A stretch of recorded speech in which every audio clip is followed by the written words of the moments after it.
What's going on, everybody? We're back. Week 2, college football. Every week. I got you covered right here on this channel. If you're new, like and subscribe. If you've been here before, you already know the deal. We cover all 13 games on the slates. Every game, every slate. Last week, I got you for Thursday. Didn't have you for Saturday, but I'm back. I have you this Saturday. Had you covered for week 0. I run through everything. It's not just a here's my top plays. It's a here's my preview of every game. Here's what you need to know about the matchup. Here's what you need to know about the players.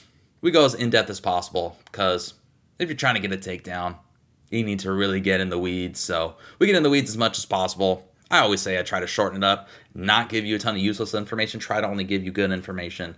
That's what I try to do. So let's try it out, folks. Let's try it out. Let's go ahead and get started. First game on the slate, Notre Dame against NC State. We have Notre Dame currently as a 7.5-point favorite. Over-under is at 50.5. Sam Hartman, Notre Dame quarterback. Let me get my camera out here. Wake Forest transfer. He's one of the best quarterbacks in college football. He's basically a professional. He's, 24 years old, playing in a college game. That alone makes him interesting, but it's not a great matchup. He's pretty expensive. The quarterbacks are all pretty expensive this week. His stacking options really aren't great. They're not going to want to throw the ball a lot with Gerard Parker as their offensive coordinator. Marcus Freeman, defensive-minded head coach, probably going to be kind of a slobber knocker of a game. NC State's pretty good up front defensively and has 2 good corners, Battle and White. It's going to be a good game, but not exactly something you're looking to play. I do think Jaden Thomas is their wide receiver 1. I said that before the season, and I still believe it. I think he has a possibility of catching double-digit touchdowns this year. The volume probably won't be great. The yardage probably won't be great.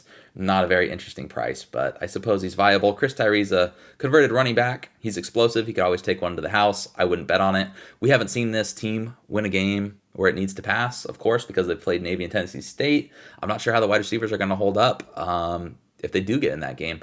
Tobias Merriweather, staff has compared him to Randy Moss. Chancey Stuckey, the wide receiver coach, likes to say that. And sure, but he hasn't done much when he's been on the field, so I'll need to see it before I believe it. Deion Colsey, the veteran, is also going to rotate in, so expect Tyree, Merriweather, and Colsey to be rotating. And then Greathouse also is going to rotate in, usually in the slot. He's probably the most talented wide receiver in the room. True freshman kid, not going to play a full allotment of snaps, 4.7. Probably not interesting enough. The tight end's Mitchell Evans. Some people are probably going to hype him up because he's a Notre Dame tight end. And he had over 10 fantasy points at 4.1K. I think he's about my 8th or 9th favorite tight end on the slate, so I'm not very interested. He's not Michael Mayer. I think they're going to be a little bit more heavy in the wide receiver as opposed to the tight end usage this year, now that they have an actual quarterback. Rico Flores, shout out Folsom, comes over from Folsom High School. Troy Taylor, Stanford coach. Jake Browning. Shout out Jake Browning. Anyway, that's Folsom. Rico Flores is a good player. He's going to see the field. But again, it's a rotation, and his best days are ahead of him. Audric Estime is Notre Dame's best fantasy player. He's a bruiser. They have 3 other backs they're going to rotate in behind him in Payne, Price, and Love. Price is a guy I'm just going to mention in case I don't get a chance to for the rest of the year. I love Jadarian Price, the staff. There were rumors that they liked Price even more than Audric Estime going into last season. And then Price, as a freshman, he unfortunately had an Achilles injury. Comes back from the Achilles injury. Not sure how healthy he's going to be this year. And then his very first touch against Navy goes for a 20-plus yard score.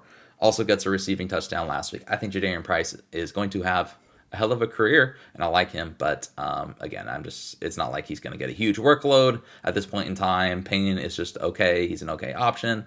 And then Love is a freshman. And then Ford, of course, the Penn State transfers in concussion protocol. So I think Estime could get a pretty decent usage here. He's going to catch a few passes, going to get the goal line work at 7.5K. He could be in the player pool, but nothing extremely exciting in this game as a whole. NC State, Brennan Armstrong's their quarterback, 9.2K. That's a little too expensive against Notre Dame for me, but he does run a lot. They ran him a ton. Almost had 20 rushing attempts against against UConn in the opener. I just didn't think the offense looked very good. There were no explosive plays against UConn. That being said, I did point out going into that matchup against UConn that UConn's defense is bend but don't break against the pass. They were first in passing explosiveness last season, first in the entire country, and yet they allowed a decent success rate, so they just kind of let you dink and dunk. NC State's wide receivers really aren't up to par, in my opinion. Kevin Concepcion, the true freshman, is going to start in the slot. He led the team in snaps and targets last week, so he's probably the top guy, but he's just an okay option, in my opinion. Nothing too exciting. Keon Lasane's the veteran, second in snaps last week. He's an okay option. He's a little bit too cheap at 4.6K. Porter Rooks is going to rotate in, and then Terrell Timmons, Brad Rosner, Julian Gray are all going to rotate in. On the outside, Rosner is the touchdown threat at 3.5K. That's a little too cheap for me, but it looks like he's not really going to play a full-time role, so until we see him do that, hard to have too much faith in him. I suppose he could be in the player pool as a dart throw. Terrell Timmons, I think, has the most upside of anyone in this room this season. Maybe that's Concepcion, but I don't know. I like Timmons on the outside. I like him as a red zone target. He gained 20 pounds this season. He's an explosive player, but he had a terrible drop last week, and he was rotating almost evenly with Julian Gray, so that makes me hard to predict the breakouts coming this week. I don't play NC State running backs. Houston's the workout warrior. Going to get the start, but Michael Allen's going to rotate in, and then last week I told you, Kendrick Rayfield, he's coming at some point as the running back of the future, but not this week. All right, James Madison, Virginia. This one's ugly. The slate as a whole has a lot of ugly games, not a lot of offense expected. So if I feel like I'm going quicker on some of these matchups, it's just because there's not really a whole lot to talk about, and overcomplicating it isn't a good thing. So anyway, JMU favored by 6.5. Over-unders at 40.5. JMU has 3 options that I would consider: quarterback, running back, wide receiver. I wouldn't play more than one, most likely. Maybe you could play 2. I just think there are cheap options everywhere, and while JMU is way too cheap, they're not really expected to explode offensively. They're playing a Virginia defense that was good last year, but loses its 3 best players. They lose their top 2 corners from a secondary that ranked 7th in passing explosiveness last season, and then they lose Chico Bennett, their best player, along the defensive front. JMU has a pretty good offense. They do want to run the ball. Shanahan, their offensive coordinator, insisted on running the ball last year, even though they were way better at passing the ball. So check this out. They only threw the ball. They only ranked 102nd in pass rate outside the top 100, despite the fact that they ranked 12th in EPA per pass and 16th in passing success rate. They still insisted on running the ball, even though they weren't very good, only 94th in EPA per rush. So we know what Shanahan wants to do.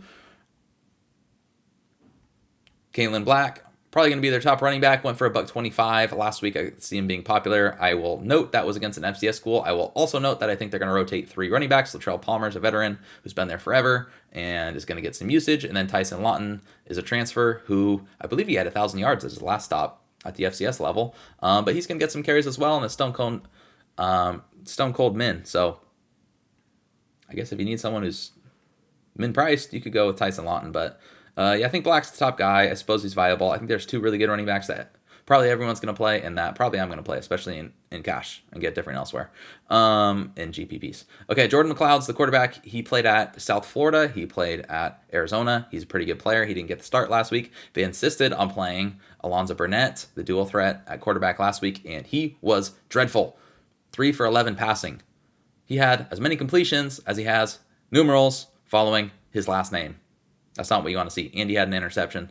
So anyway, they went to McLeod, and the offense immediately took off. That makes McLeod viable, even though, again, not really a lot of scoring, but he's way too cheap at 5,000. Should at least be 6.5 or something like that. They lose everything in the offense from a year ago. I still think they're going to be kind of decent, considering they're just a pretty good team, pretty good staff, and there's some talent there. Reggie Brown's going to be the wide receiver 1. He's 4.5K. As soon as McLeod came in, he caught a long touchdown pass. And it just always seems like they have receivers that produce at JMU, and Reggie Brown has been there forever. He is the leader of the room. He is the clear wide receiver 1 for me. Other than that, you have Elijah Surratt at 3.5K, and then Moss had a good game last week, but he caught a touchdown, and you're assuming he's going to catch a touchdown again if you're playing him at 3.4K. So I think it's more about Brown in the spot. All right, Virginia, it's ugly. You're not playing them anyway. Tony Muskett has a shoulder injury. May or may not play. If he doesn't play, Colin Drea, the freshman, will get the start at 4.7K. He was dreadful last week, 2 for 7 passing in relief. So, yikes, Malachi Fields is going to be the top wide receiver at 4.7K. Could have a decent year. Sackett Wood, the tight end, is hurt, may not play in this one. Dakota Twitty at Stone Cold Min, if he does play, could end up being their top receiver this year, but wasn't listed on the depth chart. Not sure what's going on there with the 6'4" sophomore. Has a lot of potential, but yikes, this offense is not good. At running back, they're going to rotate 3 guys. It's going to be Paris Jones, Mike Collins, Kobe Pace. Kobe Pace, the Clemson transfer, is only 3.1K. I'm not really sure why he's that cheap, but not really sure why you play a Virginia player. Anyway, that offense has a terrible line. It was terrible last year, and it looks to be terrible again. Dominated by Tennessee up front last week. All right. Purdue, Virginia Tech. Virginia Tech, -3 at home. Playing over there in Blacksburg. Over-under's only at 48, so not a lot of offense expected. Purdue, Graham Harrell's the new offensive coordinator. That means they're going to want to throw the ball. That means Hudson Card, the Texas transfer, is too cheap at 6K. I love to hate on this guy when he was on Texas. He's not bad. He can run a little bit. He's playing in a Graham Harrell offense that throws the ball a lot. I do think Virginia Tech has a decent defense and a decent secondary. It's not exactly like something that scares me away, but it is the strength of the team. And they are playing at home. They're 23rd in success rate last year. Brent Pry, since he became defensive coordinator in 2014, he's never finished lower than 39th in defense per S&P+. So that's pretty good. They're solid at most of the spots except for middle linebacker. Secondary is a clear strength of the team. They were 13th in passing success rate last year. They added an all Sun Belt guy at corner. They have Delane, who started as a true freshman last year. Dorian Strong, their other cornerback starter, is returning as well, but Card's too cheap. I also think Purdue probably has the most mispriced player on the slate other than Rasheen Ali. That's Deion Burks, wide receiver. He had a great game last week. 34 fantasy points, 2 touchdowns. Had that long touchdown early on in the game. Wow, look at Burks go. He's always, the book on Burks, he's always been an explosive player, just hasn't really seen the field much. Graham Harrell, wide receiver ones. They average over 60 catches per game, per year. Hopefully he gets 62 catches in this one. Over 900 yards and 7 touchdowns. Deion Burks, explosive. He had 10 targets. I think that gives him a safer floor than some people might realize at 4.8K. I think he's the top price-adjusted wide receiver play on the slate, especially in GPPs. Cash, you could go elsewhere, but I think he's fine there as well because this team is hurting at wide receiver. Yassine was the other guy who saw snaps, and then Sheffield should eat up a fair amount of targets in the slot. But in such a high-scoring game last week, I thought it was interesting. Sheffield didn't really do anything, and Burks is just clearly more athletic, more explosive. But yeah, Yassine and Sheffield, I suppose you could consider viable as well. I do think Devin Mockabee's viable at running back. 6.3K. Graham Harrell running backs usually just don't do very much. We did see that happen West Virginia. We saw, obviously, C.J. Donaldson break out as a true freshman last year, but that's a Neil Brown offense. He likes to take over the offense. So overall, Mockabee, decent receiver, decent running back, extremely fast, could break a long one. I don't hate it, but it's just not a great matchup either. If I'm pricing Mockabee, maybe I put him 7K, maybe upper 6K, so he's a little bit too cheap. You're getting a discount on Purdue, guys. All right. Virginia Tech, interesting matchup here. You wouldn't normally think it's a good matchup against Purdue, considering Ryan Walters is their head coach. He's a defensive-minded guy. He was the coach at Illinois last year when they had that amazing secondary. However, secondary looked dreadful last week, and I think it's understandable because they lost both their cornerbacks from last year to the NFL. Ryan Walter's scheme, he likes to ask a lot of his corners. He's used to having those really good cornerbacks, Devin Witherspoon. He's used to having them. He's used to relying on them, putting them in difficult situations, and knowing that they'll win. And they did not win against Fresno State. They got absolutely torched. Virginia Tech could have a decent little passing game going on here. They looked good last week. Grant Wells always looks good. Always looks good early in the season and then falls apart. I will say they were playing Old Dominion, who is dreadful as a team. They're not going to win many games. They might win like 2 or 3 games this year. But Grant Wells could have a nice week. I'm wearing the Mikey Keene shirt. He absolutely ripped this Purdue secondary apart, and Virginia Tech could be sneaky on this slate. I'm not saying it's a must play or anything, but in GPPs, they're sneaky. Ollie Jennings, the Old Dominion transfer, tore apart his old team, caught 2 touchdowns. He's going to be their top targets. Ollie Jennings is good, man. He's a good player. PFF absolutely loved him last year, And even though this offense isn't going to throw the ball a whole lot, they're playing at home here. And I think you want to attack this secondary. I really do. Jalen Lane, the Middle Tennessee transfer, is going to eat up some targets in the slot, 5.2. He's worth a contrarian play as well. And then Steven Gosnell is a young player that he was receiving a lot of positive buzz in camp, and he played the third most snaps. Saw a good amount of run. Oh no, they have two Gosnells. Oh no. Oh no. I'm just becoming aware. We have two Gosnells on Virginia Tech. Let me make sure I know which one I'm talking about. We'll do this live. Don't worry. Stay with me. All right, so Gosnell, Benji Gosnell. He's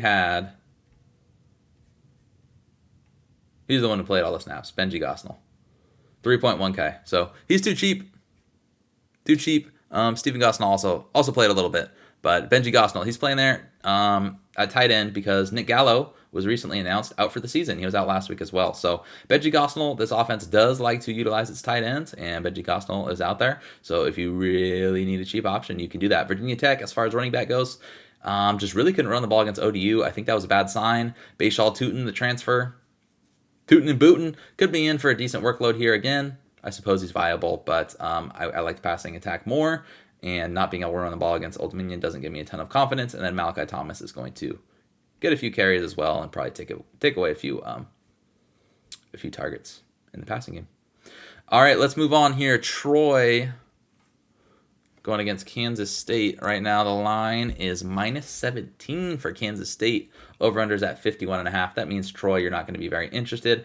I don't think they're very good at throwing the ball, so Gunnar Watson doesn't run and likely won't be efficient enough at 5.7K. But I suppose he's a little too cheap. Kansas State's good defensively, but I wouldn't qualify them as elites. As far as the wide receivers go, you have Stoudemire and Jabri Barber are your top two.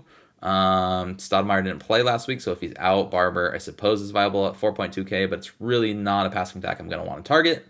Kamani Vidal is the obvious, clear fantasy leader on this team. Exploded for 250 yards last week, 50 more receiving yards, so he had over 300 total yards. Good for him. He's playing an FCS school. Here he's playing Kansas State, so I'm going to fade. All right.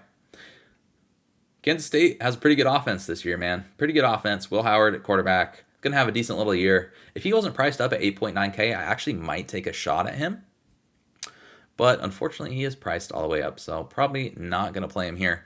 Troy had one of the best defenses in the G5 last year. Let me go ahead and get some numbers up here for you. 10th in explosiveness, 14th in EPA per play. They only returned 6 starters, but when you hold your opponents to 82 yards per game below their average, I'm going to be interested. They do lose college football's all-time leading tackler, Carlton Marshall, along with 4 of their other top 8 tacklers.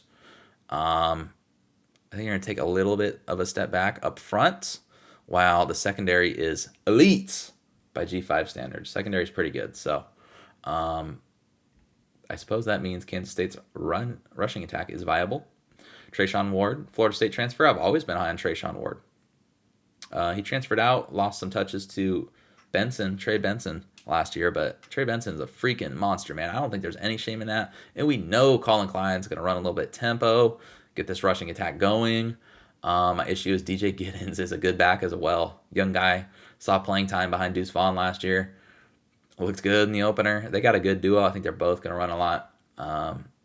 Maybe a GPP dart throw, because I do think they could probably run the ball successfully here at home. But yeah. Other than that, wide receivers, Keegan Johnson, the Iowa transfer, was my pick to be their wide receiver 1, but he missed last week. Is questionable for this week. If he does return, he's probably not full health.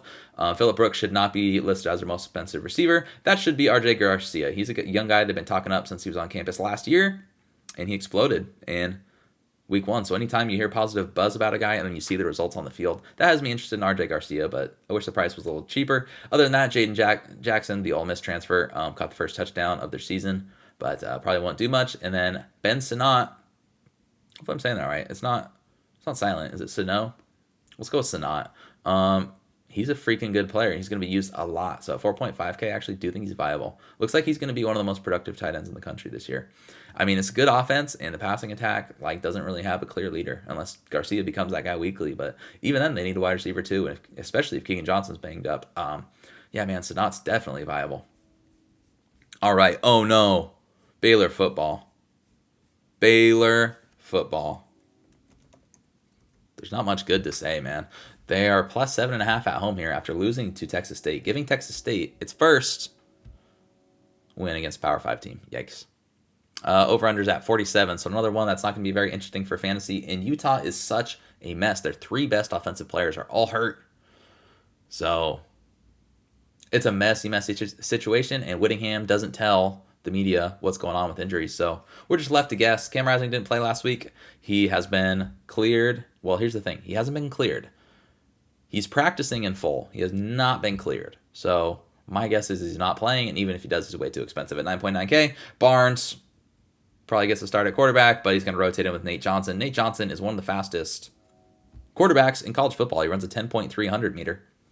And I shouted that out before their Florida game, and I was very pleased to see him running very fast when he had the ball. But it's a rotation. I guess Johnson's viable at 5K because when you get torn apart by Texas State, you can get torn apart by Utah, man. They're going to bully you. It's not a team you want to play when you are hurting emotionally, physically, spiritually. Utah will break your will. They will break your will. Shout out USC last year in the Pac-12 championship game. Broken wills. Okay. You don't play Utah wide receivers. Vele is a good player, but no. Thomas Yasmin at 3.6K could be in the player pool. Had a down week last week. Only got 3 passes. I know they rotated in some other tight ends. Some people might try to talk up these other tight ends. I will not. Landon King, the Auburn transfer, is probably the best receiver of the group, and he didn't do anything last week, so I'm not concerned. If Keithy's still out, which at this point we have no good news on him, he's 3.7K. If he plays, he's viable in all formats. But as of right now, I'm assuming he's not, and Whittingham's not going to tell us most likely. So Yasmin is the best price on this team. It's that simple. Andy Ludwig, their offensive coordinator, he loves tight ends more than anyone loves tight ends. More than who else loves tight ends? Tom Brady. More than Patrick Mahomes. Shout out Kelsey, Gronkowski, etc. Andy Ludwig loves tight ends more than those guys. That's saying a lot. All right. As far as running back goes, their other player I was talking about who's hurt is Jaquindon Jackson. He had 5 carries. Of course, there was no reporting on this before the game because it's Whittingham, it's Utah, but that was really disappointing, man. Really disappointing. I had him in a lot of lineups. Then they came out this week and they said it was an injury that's been bugging Jackson since spring and fall, something he's been playing through. And they didn't expect to be as big of a deal, and it clearly was bothering him. He was limping off heavily at one point in the game. So I think that means you probably have to cross him off here, and it's a bummer because if he was healthy, he would be a top 1, 2, or 3 running back, top 3 running back on the slate. So, but against the Baylor team that just looks terrible up front defensively. So it's a shame. Michael Bernard is going to rotate in heavily, but he's not a workhorse running back. He's more of a scat back kind of guy. Could have a decent game, but no. Jalen Glover would play the Jaquindon Jackson role as a rush-heavy guy, and that could probably work here against Baylor. So GPP Dart, Glover, could be nothing. Could be 100 yards and 2 touchdowns. That would not surprise me whatsoever. All right. Baylor. The news here is Blake Shapen, a.k.a. one-time best baseball player in the state of Louisiana during high school. Blake Shapen's hurt. So he's going to be out a few weeks. That means Sawyer Robertson, every fantasy analyst's favorite quarterback as of 2 or 3 years ago, Mississippi State transfer. I think he's all right. I think he can pretty much do what Shapen did. He's big. He's got a good arm. He's decently athletic, former 4-star. You're playing Utah. I don't really know how many points you're going to score. You don't have any reliable wide receivers. Keatron Jackson at 5K. He led the team with 9 targets a week ago. Monterey Baldwin's one of the fastest players in college football at 4.5K. He could always catch a bomb, but you can't rely on any of the volume. Drake Dabney, tight ends. You know Jeff Sims loves his tight ends. Not like Ludwig does, but this is a tight end matchup. Run the ball tight end matchup. And Drake Dabney exploded last week. Dabney's a guy who flashed at times last year. You'd see him play and be like, damn, that tight end's good, but didn't really see the field a whole lot. And then with Jake Roberts transferred in from North Texas. A lot of people thought he'd be tight end 1, but yeah, Dabney exploded. He is not playing Texas State again this week is what I'll say, but he could be in the player pool at 4K. Other than that, the running backs, Richard Reese at 4.7K, just absolutely disappeared from the face of the planet last week. 2 yards per carry against Texas State. Yeah, go Baylor Bears. Football. Richardson. I don't know why you're handing him 16 carries. I just don't think Richardson's very good. I didn't think he was good at Oklahoma State. I thought they gave him too many carries. And now Baylor's going to give him too many carries, so he'll get in the way of things at 4.3K. All right. Coach Prime, we have arrived. Main event of the evening. Of the morning. It's not going to be 9 o'clock my time, but all right. This matchup's interesting because, well, a lot of reasons. Coach Prime's in it. Colorado's in it. The line movement has been crazy. Colorado's now favored, -3. Over-unders at 59. It's got one of our bigger over-unders on a slate where we have minuscule over-unders everywhere. We'll start with Nebraska. We always start with the visiting team. The offense stinks. It looked terrible against Minnesota. I don't know why they hired Marcus Satterfield. I did say that before their first game. I didn't say it after. I said it before. Now I'm saying it after. Why would you hire Marcus Satterfield to be your offensive coordinator? Like, you're Matt Rule, and you're building a lot of momentum for the program, and you hire Marcus Satterfield. I don't get it. That being said, Colorado's defense looked so bad. They cannot tackle, and they're going to get gassed playing at tempo. And it's going to be an elevation for this one, too. So that means Nebraska's viable. Jeff Sims, they ran him 19 times. He's very athletic. The issue is, like, they don't have wide receivers, and Sims throws a lot of interceptions. But it would not surprise me if he ran for like 100 yards and 2 or 3 touchdowns. So Sims could be in the player pool at 7.2K. Every time you play him, he goes for 4 points. Every time you don't play him, well, I don't say every time. It doesn't happen very often. But half the time you don't play him, he goes for 30. So he could go for 30 here. It wouldn't surprise me. Issue is they have nobody to throw to. Billy Kemp, I think, is their best wide receiver, and he put up a goose egg. I was on his props. I felt pretty confident about him being the wide receiver 1 because they have nobody else. One of their other top wide receivers, Garcia Castaneda, tore his ACL, and Kemp still put up a goose egg. So that sucks. Bullock's going to be on the field at 4.9K. I'm not really a huge believer. Marcus Washington, I think, missed the first half of last week and then still put up 31 yards. So it's either going to be Washington or Kemp as their leading receivers this year, in my opinion. Tight ends have shown nothing. This guy used to be like the top tight end in the country, and he's done nothing. So believe if you want, it's a good matchup. All right, other than that, the running backs, you could play in GPPs. You can play these guys. My preferred one is Gabe Ervin. He's at 5.4K. Imani Bailey averaged like 9 yards after contact last week for TCU. And yeah, he's a good player, but he is not the second coming of, I don't know, Jim Brown. No one puts up 9 yards after contact, so I don't even know who to say the second coming. The first coming of Imani Bailey. The second coming of Imani Bailey could be Gabe Ervin. It could be Anthony Grant. Anthony Grant was their leading rusher. 4.4K last year, but I'm not a big Anthony Grant fan. He fumbles way too much, and he fumbled again in week 1. The staff isn't an Anthony Grant fan because after him having a productive, I mean, really, he was a workhorse last year, and even after him being a workhorse, they moved him to 3rd on the depth chart, and then he fumbles again. So the issue is, why are you 3rd on the depth chart and you're still getting more carries over the guy who you say is the clear starter in Gabe Ervin and who had almost 8 yards per carry? It's weird to me. I think Irvin's a better player. He's 225 pounds. He's been injured. They played him as a true freshman. He's clearly talented. He's a good pass catcher. He's playing a pillow soft defense that's going to operate at tempo. So, yeah, Irvin, GPPs. Could be nothing. Could be, I think he's got a ceiling people aren't talking about. Issue is offense sucks. Offensive coordinator sucks. Could split carries with not only Jeff Sims, but also Anthony Grant. So, there you go. Colorado. In case you haven't heard, Colorado is now the best football team in America. Number 1. Shedeur Sanders and Travis Hunter are going to be the first players to ever tie for the Heisman Trophy winner, which essentially gives them 3 Heisman winners because Travis Hunter is going to win as a wide receiver and as a cornerback, and Shedeur Sanders is going to win as a quarterback. So they're going to have 3 Heisman winners in 2023. You heard it here first. Play them in every single lineup. Joking, obviously. They're overpriced. They're going to have a good offense. I said before the season, I'm a huge believer in Sean Lewis.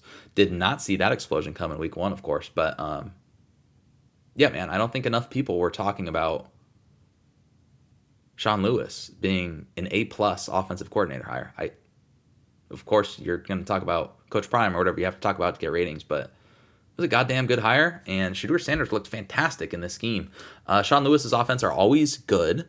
They usually run the ball, but right now their offensive line is a total question mark. Couldn't run against a TCU team that does have a good defense with Joe Gillespie, but also had an entirely new defensive front. So I don't think they're going to run the ball very well. And Sean Lewis's quarterbacks are always productive, but they usually run a lot. Shedeur Sanders is not a very good runner. That means he's going to throw the ball a lot. He is going to be productive. It's just about how. So anyway, they priced these guys all up to the gill. So Sanders at 9.4K, he could be in the player pool. My issue is Nebraska's probably not great defensively. They do have a really good corner in Quentin Newsome. Going to be an NFL player. I don't really think they're elite, but they did look pretty dang good against Minnesota. I know Daniel Jackson still exploded, but they're going to slow the ball down as much as possible. So it's a question about, will that be possible? I'm kind of betting on they're probably going to slow it down enough to not have Colorado explode totally in week two. But at the same time, like I said, they're still viable options. So anyway, I'm not like super confident in Sanders, and I do think all these guys are going to be popular. Jimmy Horn led the team in targets last week. He has track speed. I have long been a fan of Jimmy Horn. Fan of his game, fan of his work. I think he's the top cash play on this team. Don't think you have to pay for any of these guys. Xavier Weaver, I think, is going to go underlooked. Had a big week last week. I've been all over Xavier Weaver all offseason. I will continue to be. He had a huge ADOT, whereas Horn was mostly used underneath, but at the same time, Horn's speed means he could go to the house at any time. I think Weaver's a GPP play. I think Horn and Hunter are both going to be the more higher price guys. I'm not going to go after Hunter personally at 7K. Again, playing on both sides of the ball. I know he is amazing. Might be the best player in the sport other than Caleb Williams. Is that too crazy to say? Maybe a little crazy, but I don't know. He's fantastic. I just don't see like the full-time wide receiving thing working on a weekly basis. So we'll see. I think Weaver is the GPP play. Horn's the cash play. You can play Horn and GPP as well. Other than that, Dylan Edwards, true freshman, went absolutely bonkers last week, but they couldn't run the ball, and he was reliant on big plays. And again, I think Nebraska's going to shut that down just a little bit here, most likely. So Edwards, you could play in tournaments, but really risky. At some point, Alton McCaskill's going to come back, but he's coming off a knee injury, and he didn't play last week, so that means even if he does play, he's probably not going to immediately come back and be the workhorse guy. Wilkerson, I don't think you can play him at 4K, but he's going to steal some carries, and he's going to be the goal line back. All right, we did it. Kentucky. Playing against Eastern Kentucky. There's not currently a lineup for this game. What I will say about Eastern Kentucky is crossed them off the list offensively, and they allowed 7 touchdowns to Emory Jones. So welcome back, Emory Jones. One time PFF said he was going to go number 1 in the draft and win the Heisman. So they maybe they were just 2 or 3 or 4 years early. Here comes Emory Jones, baby. No, that means Eastern Kentucky's defense is no good. That means Kentucky is going to get back on track offensively after they didn't really look very good against Ball State last week. PU, it might take a little while for this offense to click, but they have some really good pieces, and then Liam Cohen's back as their offensive coordinator, and I know their offensive line fell off a cliff last year. Overall, this offense is definitely going to improve, but it's a matter of how much. It may not matter when you're playing Eastern Kentucky. So Devin Leary, again, that makes any time Emory Jones can go for 7 touchdowns against defense, that means Devin Leary could have a big week, but he doesn't run at all at 8.3K, and they're probably going to have a huge lead and probably not play him the whole game, given Leary's injury history, but we'll see. Running back Ray Davis is viable. He's not my preferred option. Probably going to rotate, but again, amazing matchup. He could run for 4 touchdowns in the first quarter. Wouldn't be like the most surprising thing in the world. Jaton McClain behind him is probably going to rotate in with Demi Sumo, NC State transfer at 4.9K. And then Lavelle Wright didn't play last week, so keep an eye on that as well. Other than that, the wide receivers are all too cheap in a fantastic matchup. I wouldn't play 2 of these guys. You can play one of these guys. Barron Brown is one of the most electric players in college football. I was on him last week. He did nothing. It was very disappointing against Ball State. He needed was it a punt return? He had a kick return or punt return? Touchdown. Doesn't say on DraftKings. And he still didn't really hit any value. So at 5.6K, you could go back to him against Eastern Kentucky. That's a really, really, really good price. Tavion Robinson's going to eat up targets in the slot this year. Could take one in the house. He's electric as well. And Dane Key, they just insist on disrespecting Dane Key with the price point. And he's kind of like a forgotten about guy because he's in the same class as Barron Brown. They're both true freshmen last year. And he just kind of gets forgotten about, but he's a good player, man. All right, Texas A&M, Miami. This one not super interesting from a DFS perspective, but very interesting for on field, off field, just everything really. 3.5 spread in favor of Texas A&M. No way I could trust Jimbo Fisher on the road right now. But I do think they're probably a little bit of a better team. Both of them fell off a cliff last year. Both are going to be better this year. Both were, I just see a lot of similarities, man. Both were green on the offensive line last year, going to be better. Both have good defensive fronts. A lot of similarities. Over-under is only 51 here, though. So Texas A&M, the story with them is Bobby Petrino, new offensive coordinator. And I am actually a little bit of a believer in the offense. I say that because I think the offense will improve while maybe not necessarily going bonkers. I'm a fan of their quarterback. I'm a fan of Connor Weigman. He had some not great stats last year, and some people are already kind of dumping on him, like the SEC, whatever the guy is who charts the SEC quarterbacks. That sounds disrespectful. I like his tweets. They're pretty good, but the analytic types, a lot of them are disrespecting his game because his numbers weren't great, but you have to take that into context, man. He wasn't really supposed to play last year. He was a true freshman for the shit mess that was A&M last year. The terrible offensive line. They had 3 offensive line starters hurt last year. They're back healthy. Those offensive linemen were young. They're a year older. I think there's so many reasons to think that Wigman and the offense in general improve, and with the offensive coordinator change as well. So he's 9K. That sucks. That sucks. I think you can throw on this Miami defense that lost Ivy and Stevenson to the NFL, and then we saw Al Blades playing on with Duke on Monday, right when they beat Clemson. So I think you can throw on this team. I'm not really sure I could play Wigman at that price, but he does run a little bit. I think my long-winded point here is that I like the pass catchers. Evan Stewart is phenomenal. 7.1K, he's viable. That's the same range where the Colorado guys are. So a lot of people are going to just kind of look at the Colorado guys. But, man, Evan Stewart's electric. Bobby Petrino, my main takeaway from him as an offensive coordinator is that he said he likes to get his star players the ball as much as possible. And we saw that in week 1. Even though they're playing New Mexico, both Stewart and Noah Thomas went for over 30 fantasy points. So both are viable this week. Noah Thomas, man, he's 6'5". They kind of rotated all these guys from outside the slot. But, man, Noah Thomas is a guy that we're talking up a lot in fall camp, and he looked good. Looked really good last week. I know you're playing New Mexico.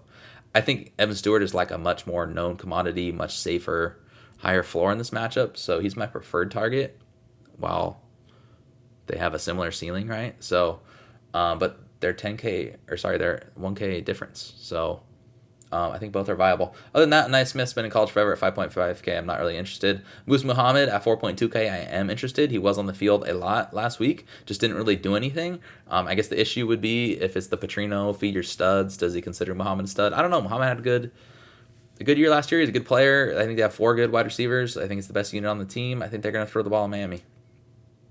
Running back, it's going to be a split between Amari Daniels, Le'Veon Moss, and then Ruben Owens, the true freshman. That makes me not interested. I considered playing a Daniels under 58.5 rushing yards prop. I haven't played it, but I considered it. Miami has a pretty good defensive front.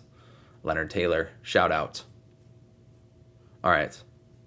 Miami offensively, I don't really like Cristobal offenses unless you have a star running back. They might have a star running back, but he's a true freshman, and he's not going to start right now. He's going to start later. It's going to be a 4-way rotation. A.J. Allen, Donald Chaney, Mark Fletcher, Henry Parrish. Henry Parrish, Mark Fletcher going to be your 1-2. Fletcher's going to be the RB1 by the end of the year. Parrish is ridiculously overpriced. No, thank you. Fletcher could have a breakout game at 4.9K. This is not a matchup I would consider it likely. Texas A&M, again, has a really good defensive front. We're really good against the pass last year, but they lose a lot of those guys. So I think this is an interesting matchup to see how they fare here. But overall, I just don't really see it being a blow-up spot for Miami. Cristobal just kind of deflates offensive output. Shannon Dawson's the new offensive coordinator from Houston. Some people are saying that means they're going to put up huge passing stats. But, I mean, if Justin Herbert couldn't for Miami, Tyler Van Dyke probably won't either. Great year 2 years ago. Bad year last year. I don't think it's a coincidence that coincides with Cristobal coming into town. He didn't throw the ball downfield in week 1. Does that mean maybe they were saving the explosive plays for this week? Would be nice to say that. Maybe they didn't want any on film, but I don't know, man. I don't know. Xavier Strepo, 4.1K is going to be their slot guy. He's viable. He's just way too cheap. But I think Colby Young's kind of clearly their wide receiver one at this point. He is an explosive player at 5.9K. Should probably lead the team in targets, yards, and touchdowns this year. So he could be in the player pool. All right, Iowa State. Good football game if you like defense. Bad if you like touchdowns. I think I'm going to do what I almost never do. And just say don't play anyone from this matchup other than Luke Lachey, tight end, 4K for Iowa. He's going to be their leading receiver. Probably going to lead them interceptions, yards, and touchdowns this season. We're force-feeding him last week. Probably my favorite tight end play on the slate. Probably my favorite pay-down option at 4K or below. Iowa State, these I could make jokes or whatever, but I don't like it. Rocco Beck, I'm probably going to play his passing yardage under. I saw that in the 160s. I think I got at 168. Was it 168 or 162? One of those even numbers, close to the 10. But anyway, yeah, it's not going to work out well. They're probably going to rotate quarterbacks. J.J. Cole, the extremely tall true freshman, will also play. All right, we got to a game that is so much different than the other games that it's almost hard for me to transition, especially when it's right after the Iowa game, right? Ole Miss, 7-point favorite on the road, playing Tulane. Playing Tulane in the non-conference. There's a reason Lane Kiffin has been saying he's got 9 conference games this year, essentially. That's what he means when you're playing on the road at Tulane. That's tough, man. Tulane beat USC in the Cotton Bowl last year. Good team. Good team. It's going to be a good game, and the over-under's at 66.5, supposed to be a ton of scoring. We'll start it off. Quinshon Judkins at 8.1K. You can always play him, man. You can always play him. If he was 9K or above, I'd consider not doing it, but he's fantastic. And Tulane has an okay defense, but they're not great. They were 53rd in EPA per play last year, and they lose their top 5 tacklers. They lose their whole linebacking crew. That was excellent. They do return a lot of the guys up front, but Ole Miss returns everything up front as well on the offensive side of the ball. So, yeah, Judkins smash, I think. Jackson Dart, quarterback. It's been a wild ride for Jackson Dart. I'm kind of a Jackson Dart stan in a sense that, like, not in a stan that I think he's the best quarterback in the world, but, like, when it looked like he was going to be Graham Harrell's quarterback of the future as a guy that runs the ball a lot, he has really underrated athleticism. For some reason, I don't hear people talking about his athleticism. I saw one of the dumbest things in the world on Twitter the other day from someone who calls himself an analyst that he just doesn't have good arm talent. This guy has a phenomenal arm and good size and great athleticism, is a good runner. I love Jackson Dart. He's kind of like a good match for Lane Kiffin, and that between the ears is kind of the question. But he's fun and exciting, and it's a wild ride. And that's Jackson Dart at 9.7K. That's a big overreaction from the Mercer game. I'm not playing 9.7K for Jackson Dart. He has a high ceiling, has, I guess, a decent floor, but Ole Miss is weird, right? Like, Lane Kiffin's one of those coaches. If something's working, he's going to go back to it. I think they're going to try to bully Tulane. I think they probably will be able to a little bit here, especially with Quinshon. Like, there's a reason Quinshon got only 13 carries. Like, Quinshon's a guy, they have absolutely no reserves about handing a huge workload if they need to. And Tulane is they have a good quarterback, have a good offense. Tulane's at home. Like, I think you're going to need Quinshon here, and I think they're going to rely on Quinshon. So, anyway, the whole Jackson Dart saga, 2 of his main targets are out. Caden Prescorn. Of course, I drafted him everywhere as my tight end in fantasy and thought he was going to be in for a big workload with a suspect wide receiver room around him. And now he's out for the first couple weeks. Zachary Franklin, UTSA transfer. Boy, UTSA looked like they needed Franklin last week, didn't they? Franklin's probably a good player, given how crappy that offense looks without him. They're both out. Trey Harris, this guy had 3 touchdown catches last week when there was still 11:45 remaining in the first quarter. Finished with 4 touchdowns. Yeah, that's impressive, man. Trey Harris looks like a good player. 7.8K. Too expensive for me. I think that's just like a huge overreaction. Could still be in for a big year, though, so I suppose he's viable in GPPs. Other than that, Aiden Williams, the true freshman, at 4.1K. I wish he was like min price because I would play him. He's wearing their number 1. That's the number 1 that the big-time receivers at Ole Miss wear. and there's been positive buzz, and I've always said I think he's going to be an NFL player. So I like him, but I think I'd rather play Lachey at that price. Michael Trigg is a phenomenal athlete at the tight end position, and with Priest going out, they might rely on him a little more. So at 3.7K, he could be a GPP dart. All right, Tulane. It all starts with Michael Pratt. Going to be an NFL quarterback playing at Tulane. It's awesome. It's fun. My issue, well, I don't want to start being negative. I think Pratt's fine. He's a good player. He runs the ball a little bit. Ole Miss. Nothing super special defensively, and could be some scoring in this matchup, right? So anyway, I like Pratt. The weird thing, he doesn't get volume. Look at his stat line from last week, and it looks eerily similar to what he did in the Cotton Bowl against USC. I want to call it unsustainable, and then he just did it 2 games in a row. But there's a difference between doing it 2 games in a row, 3 games in a row, 4 games, full season. You get what I'm saying, right? So he only had 15 passing attempts. He completed 14 of those, 93.3 completion percentage. Almost 300 yards and 4 touchdowns. He's a decent runner. The volume scares me, and I don't like his stacking options. Tulane, they just always spread the ball out to their wide receivers, and they're a little too expensive. Jackson, Keys, and Brazel are your top 3 guys. I think they are priced in the correct order, just with too big of a gap. I do think Jaquan Jackson will probably be their wide receiver 1 this year. Had over 100 yards and 2 touchdowns last week, but again, 3 catches.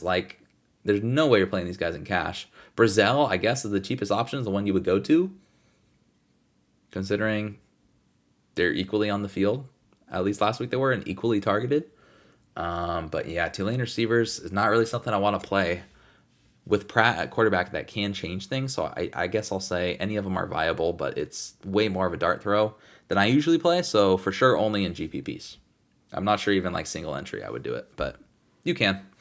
All right, Tulane, they're going to have a rotation at running back. A lot of people thought it would be Shoddy Clayton Smith, the artist formerly known as Ashad Clayton. Isn't that what he's formerly known as? He was a Colorado transfer, but since his first name and last name have changed, hard to keep track of, was a big recruit. A lot of people thought he'd take over the Tyjae Spears role with the torch, and I don't know, man. I always thought that was reaching a little bit. Looks like they was reaching a bit after they gave 4 guys carries. Cedro Louis, the Liberty transfer.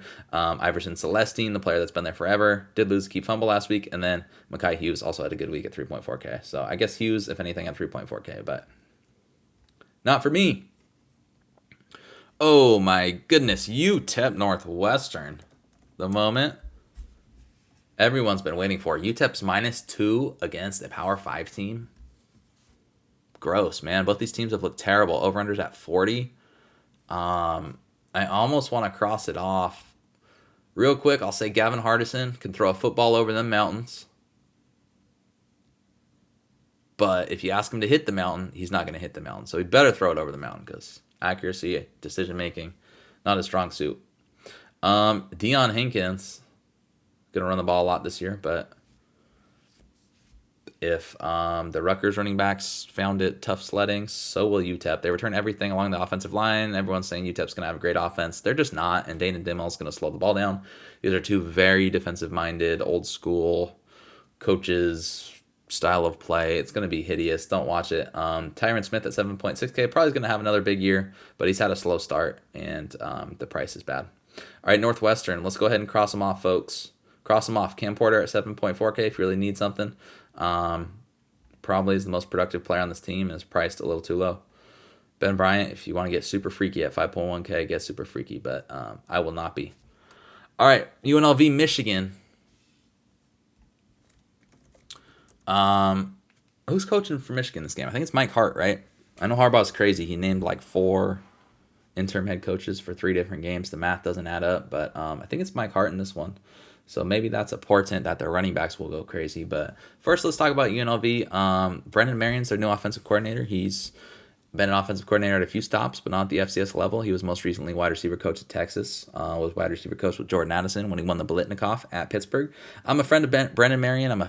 I'm a big fan of his go-go offense, but not against Michigan. Not against Michigan. Doug Brumfield, I suppose he could run for 2 touchdowns, but he only threw for 87-something yards. Was it 87? 86 yards last week. Dang, I gave him 1 extra yard. He did not deserve against the FCS school. So it was rough sledding. Ricky White, I will say he's the Michigan player, the Wolverine Slayer. He had 196 yards against the Wolverines, however many years ago that was when he was at Michigan State. So that means Ricky White is going to go for 196 yards in this matchup. Maybe he'll break 200 this time. I'm just kidding. Jacob DeJesus, Manteca High, Modesto Junior College, slot guy. He's like 5'7", but I actually think he might lead the team in interceptions and yards this season at 4K. So maybe if you're playing from behind, but I don't really see this offense as one that wants to do that. I think it's going to work best when you're running the ball and able to operate with tempo, get front field moving. But yeah, man, they were bad against an FCS school. They're going to get eaten up by Michigan. Eaten up. Speaking of eating, Blake Corum, Donovan Edwards, they're probably going to eat. You can play Corum at 8.4K. Again, Mike Hart coaching in this one maybe gives his running backs a little extra love. That's probably reaching a little bit too much for storylines. Not a big narrative guy. I was joking on the Ricky White narrative, of course. Usually if I'm giving a narrative, I'm mostly making fun of it. Unless it's like one that I actually believe, like if it's about coaches, whatnot, or like, you get what I'm trying to say, but most narratives are bullshit. Donovan Edwards, 6.8K, you could play him. Good receiver. Saw he had a receiving prop at like 16.5. Probably goes over that. Had a messed up hand last year that kept his receiving work down. And in a game they're probably going to blow out UNLV as 37-point favorites, over under at 57. Yeah, that looks interesting. One of these third running backs probably gets in. I guess if I had to choose one, Benjamin Hall. But I don't know. They didn't get in last week against Eastern Carolina. I do think Eastern Carolina does have a better rush defense than UNLV.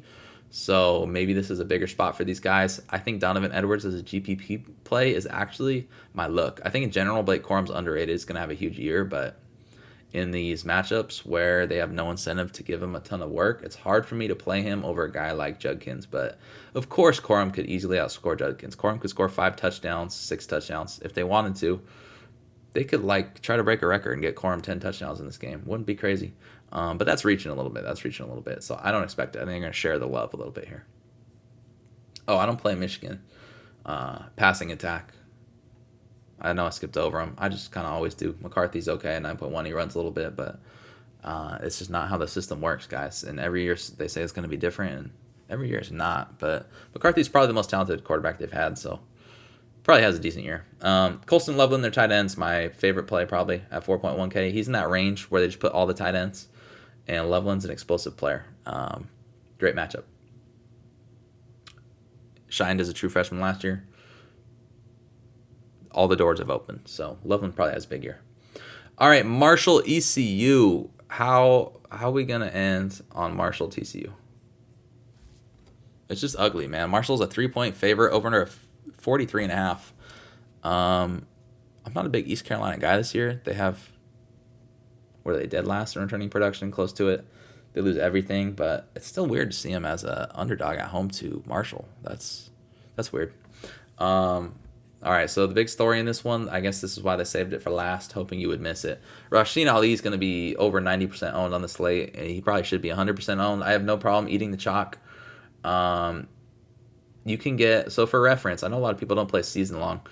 Rasheen Ali and Quinshot Judkins are the top 2 running backs in the entire country. So you have, what do we have, 133 teams now? It was 131 that we added Sam Houston and Jacksonville State. So out of 133 teams to choose from, these were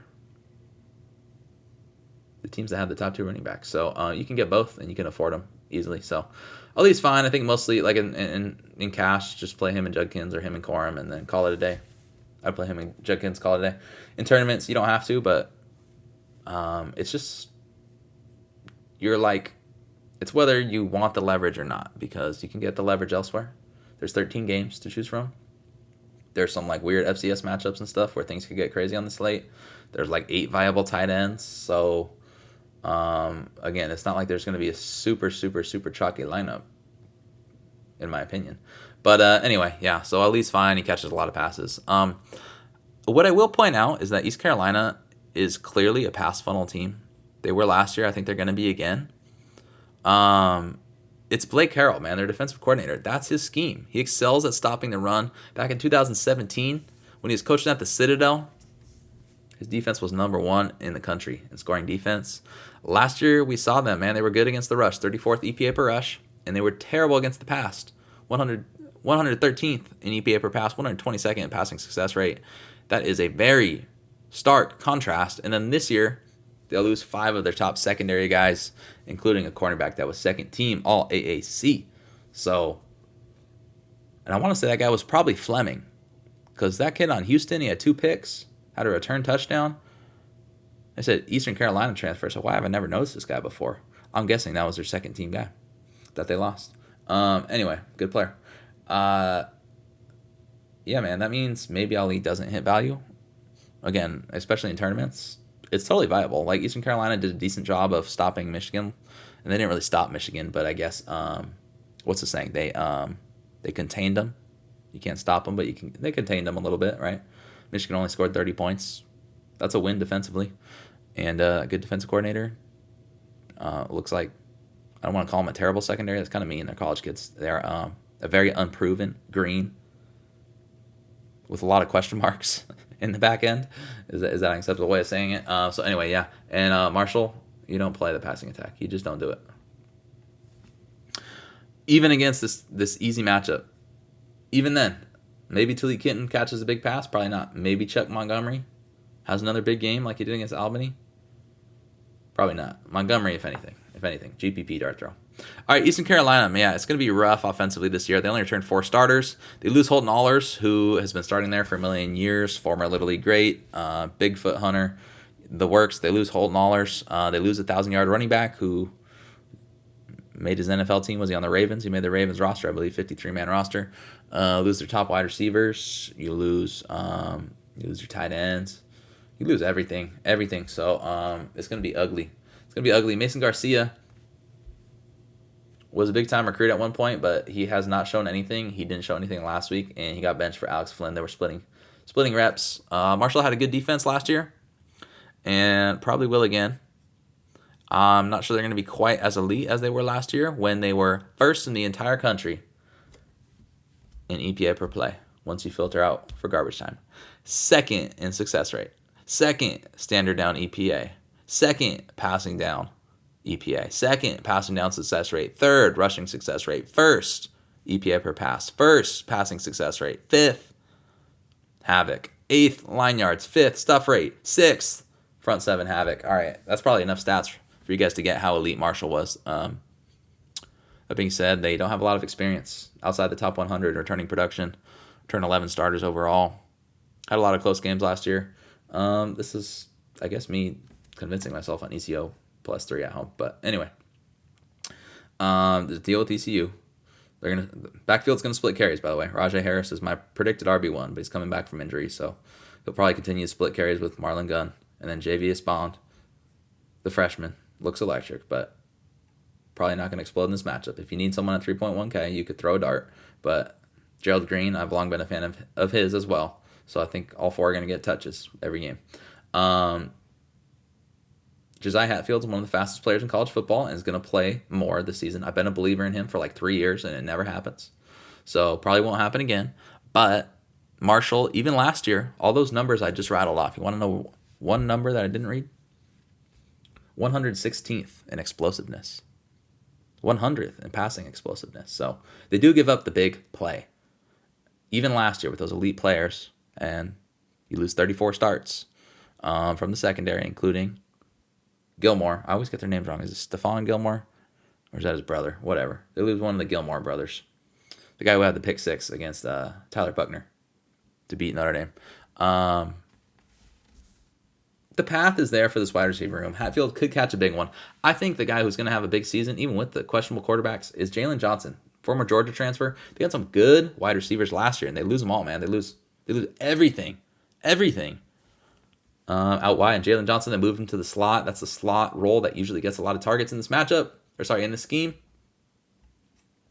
Johnson's viable in all formats. Even though it's not necessarily the greatest matchup, it could be better there than expected, as I've outlined. All right, guys. Before we get out of here, some prize picks real quick. Just going to give you a few that I like. Top 6 I identified. And again, you don't have to play them 6. You can match them up in whatever order you would like. Mitch Griffiths, quarterback, Wake Forest, 19.5 fantasy points. Vandy has one of the worst secondaries I've ever seen. That's too low. Will Shepard, 13.5. This guy has big games early on in the year, and then once they hit the SEC schedule, he no longer has big games. So probably another big game. He's been balling out. Probably balls out again against Wake, 13.5.